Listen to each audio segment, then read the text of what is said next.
El tejón no es fuerte, no es rápido, y muchas veces pierde. Pero hay algo que nunca hace: retroceder.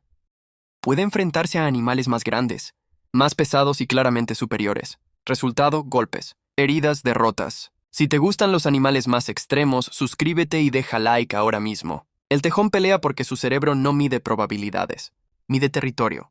Para él, rendirse no existe. Huir no es una opción, y ganar es secundario. La mayoría de veces pierde, pero deja claro algo: no pelea para vencer, pelea porque no sabe vivir de otra forma.